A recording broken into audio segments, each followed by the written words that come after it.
Hi Mabuhay! Welcome back to my studio. In this video, I will show you guys how I give my dolls a hair makeover, especially those with super sticky and gluey hair.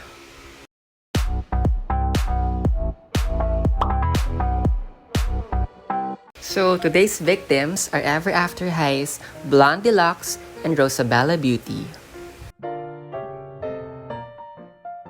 These are the materials that I usually use: a baby powder, shampoo, conditioner, and of course, a doll brush.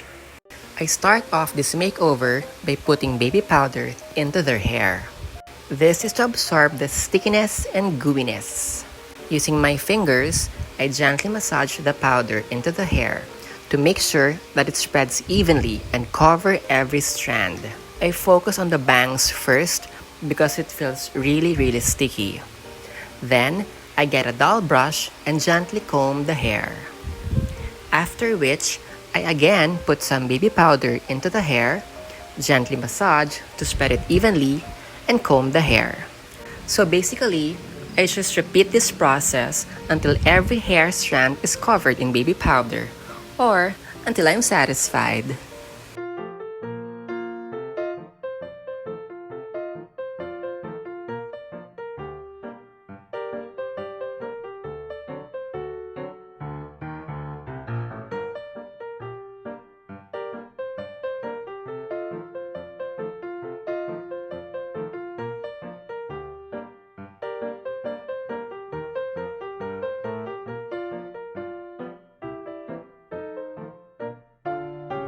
These are pre-loved dolls that I got from an online seller, so they really need a lot of TLC.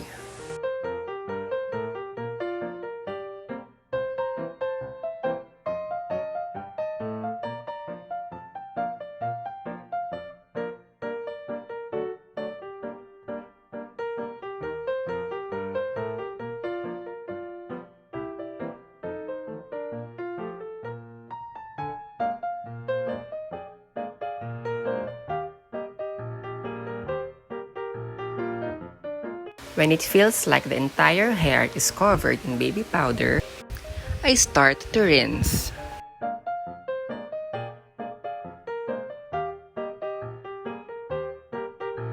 I also brush their hair in between washing.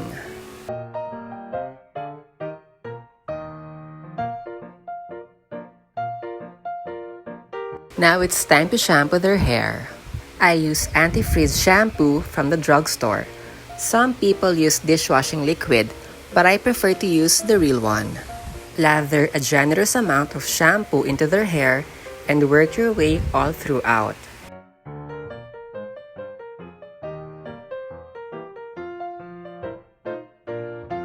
And then rinse thoroughly.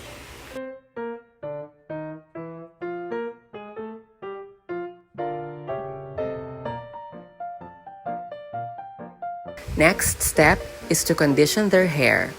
This really helps a lot in making the hair soft and smooth. I also got this conditioner from the drugstore. Side note, cheap ones are really effective. I also comb through their hair with my doll brush, as it helps unravel some remaining hair knots. After which, I leave it for 30 minutes so the product will really seep into the hair.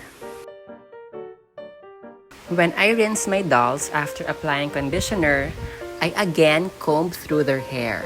By doing so, it helps detangle the hair even more.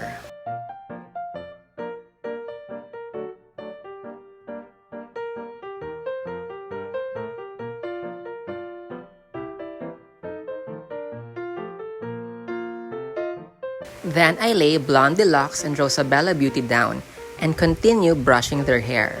You can already see the improvement and I'm excited! Now, this next step will really make a difference. Boil washing!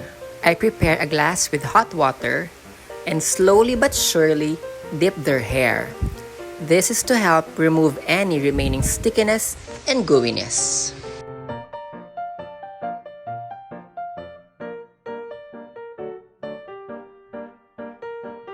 Of course, brushing their hair is a must.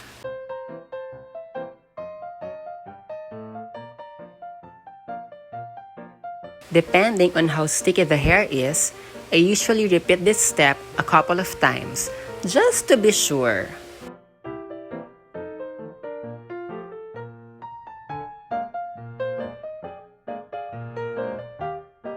After that, I set my girls beside the fridge to air dry faster.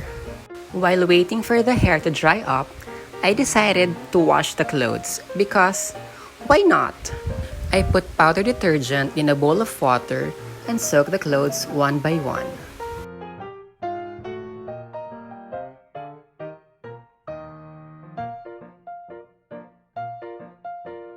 And then rinse.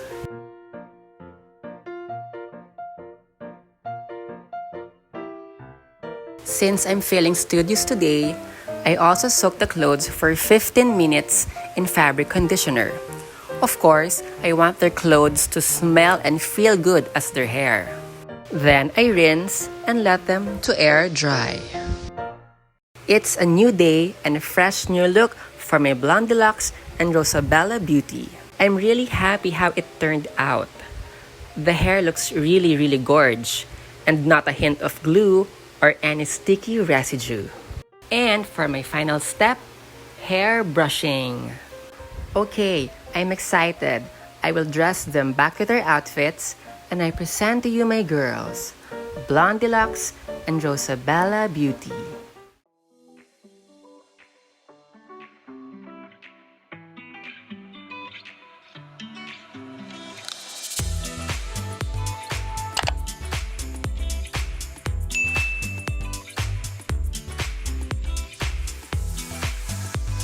I hope you guys enjoyed this video, and if you want to see me do more hair makeovers and transformations to my dolls, comment down below.